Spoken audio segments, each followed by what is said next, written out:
நாகர்கோவிலில் இருந்து தூத்துக்குடி சென்ற அரசு பேருந்தில் பயணச்சீட்டு வாங்க முடியாது என்று நடத்துனரிடம் தகராறில் ஈடுபட்ட காவலர் சர்ச்சையில் சிக்கியுள்ளார்.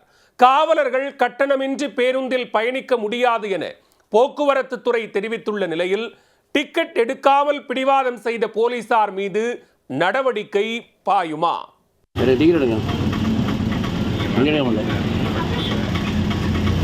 சார் டிக்கெட் வாங்கணும், உங்களுக்கு அது ரூல்ஸ் கிடையாது. உங்களுக்கு டிக்கெட் வாங்கணும், வாங்கிடுங்க, அதான் பெஸ்ட். அதே மாதிரி கேட்கக்கூடாது சார். நீங்கள் எங்கள் ஸ்டாஃபுக்கு உண்டு சார், உங்களுக்கு அது கிடையாது. டிக்கெட் வாங்க, வண்டியா பண்ணு. என்ன சார் ரூல்ஸ்? அப்ப எல்லாத்துக்கும் ஒரே ரூல்ஸ் போடுங்க. அதெல்லாம் பத்தி பேசுறாங்க. நீங்க உங்க ஸ்டாஃபுக்கு மட்டும் என்ன எங்க டியூட்டி போறக்க வந்து உண்டு. நாங்க டியூட்டி தான் போறோம். உங்களுக்கு வீட்டுக்கு போறதுக்கு எதுக்கு நீங்க நிக்கிறீங்க? அதெல்லாம் பேசுறாங்க. நீங்க உங்க ஸ்டாஃப் வீட்டுக்கு போறதுக்கு நீங்க வீட்டுக்கு போறதுக்கு ஏத்திட்டு போறீங்க. நீங்க டிக்கெட் வாங்கிடுங்க, அதான் நல்லது. நீங்க போக முடியாது, நீங்க போக முடியாது. சரி சார், நீங்களே எடுங்க எடுத்துட்டு வண்டியா பண்ணு. பெரும்பாலான காவல்துறையினர் அரசு பேருந்துகளில் டிக்கெட் எடுக்காமல் இலவசமாக பயணிக்கின்றனர். பணி நிமித்தம் மட்டுமல்லாது சொந்த வேலைக்காக செல்லும் போதும் சில காவலர்கள் டிக்கெட் எடுக்காமல் பயணிக்கின்றனர். காவலர்களிடம் நடத்துனர்கள் டிக்கெட் எடுக்க சொல்லும் போது பெரும்பாலான நேரங்களில் வாக்குவாதங்கள் ஏற்படுவது சகஜமாகிவிட்டது. அதில் சில சமயங்கள் கைகலப்பு வரை கூட சென்று முடியும். இதே போன்ற ஒரு சம்பவம் தான் நெல்லை அருகே அரங்கேறியுள்ளது. திருநெல்வேலி மாவட்டம் நான்குநேரியில் இருந்து தூத்துக்குடி சென்ற அரசு பேருந்தில் காவலர் ஆறுமுகப்பாண்டி பயணித்துள்ளார். அப்போது பேருந்தின் நடத்துனர் காவலரிடம் பயணச்சீட்டு எடுக்க கூறியுள்ளார். அதற்கு ஆறுமுகப்பாண்டி காவலர் சீருடையில் இருப்பதால் பயணச்சீட்டு எடுக்க முடியாது என்று கூறி நடத்துனரிடம் வாக்குவாதம் செய்தார். பயணச்சீட்டு எடுக்க முடியாது என்றால் வாரண்ட் காண்பிக்க வேண்டும், உங்களிடம் வாரண்ட் இருக்கிறதா என நடத்துனர் கேள்வி எழுப்பினார். உங்களுக்கு என்ன பண்ணி தெரியும், எனக்கு ஆக்சுவலி தெரியும். எனக்கு தேவையில்லாம் பிரச்சனை பண்ணாங்க. நீங்க தேவையில்லாம் பிரச்சனை பண்ணாங்க. உங்க அங்க 23 டிக்கெட் வாங்க அப்படி போக சார். உங்களுக்கு ரைட் சைடு உங்களுக்கு ஆர்டர் காட்டுங்க. உங்களுக்கு ஆர்டர் காட்டுங்க. எங்களுக்கு ஆர்டர் காட்டு. உங்களுக்கு எங்களுக்கு நீங்க காட்டு டிக்கெட் வாங்க சார். நீங்க டிக்கெட் எங்க ஸ்டாஃப்க்கு டியூட்டி போறக்க உண்டு. யாரும் கிடையாது. உங்களுக்கு யாரோட கிடையாது. உங்களுக்கு யாரோட கிடையாது.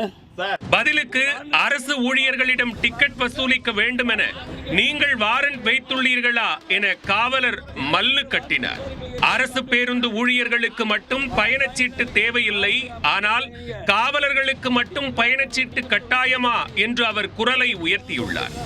ஐடி கார்டை காண்பிக்க சொன்னதுக்கு சீருடையில் இருப்பவருக்கு எதற்கு ஐடி கார்டு என கொந்தளித்த போலீஸ்காரர் பொதுமக்கள் கேள்வி எழுப்பியதும் சிறிது நேரத்தில் அமைதியானார்.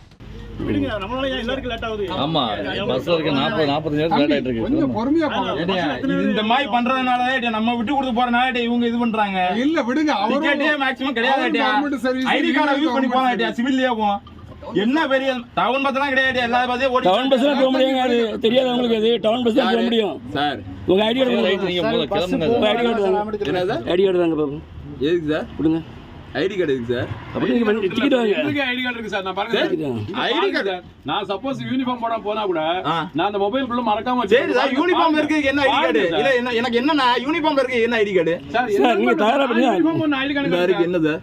இது தொடர்பான வீடியோ காட்சிகள் பரவி சர்ச்சையை கிளப்பியுள்ள நிலையில் சம்பவம் குறித்து போக்குவரத்து துறை விளக்கம் அளித்துள்ளது. அதில் காவலர்கள் கட்டணமின்றி பேருந்தில் பயணிக்க அனுமதி இல்லை என்றும், அதே சமயம் உரிய வாரண்ட் இருந்தால் மட்டுமே காவல்துறையினர் பேருந்தில் கட்டணமின்றி பயணிக்க முடியும் என்றும் தெரிவிக்கப்பட்டுள்ளது. மற்ற நேரத்தில் காவலர்கள் கண்டிப்பாக டிக்கெட் எடுத்து பயணிக்க வேண்டும் என கூறிய போக்குவரத்து துறை இந்த விவகாரம் தொடர்பாக நான்குநேரி காவலர் ஆறுமுகப்பாண்டி மீது துறை சார்ந்த நடவடிக்கை எடுக்க பரிந்துரைத்திருப்பதாகவும் அறிவித்துள்ளது. இதன் மூலம் காவலர் ஆறுமுகப்பாண்டி மீது விரைவில் நடவடிக்கை பாயும் என எதிர்பார்க்கப்படுகிறது. இந்த சம்பவத்தால் அரசு பேருந்தில் டிக்கெட் எடுக்காமல் பயணித்து வந்த காவலர்கள் கிறக்கத்தில்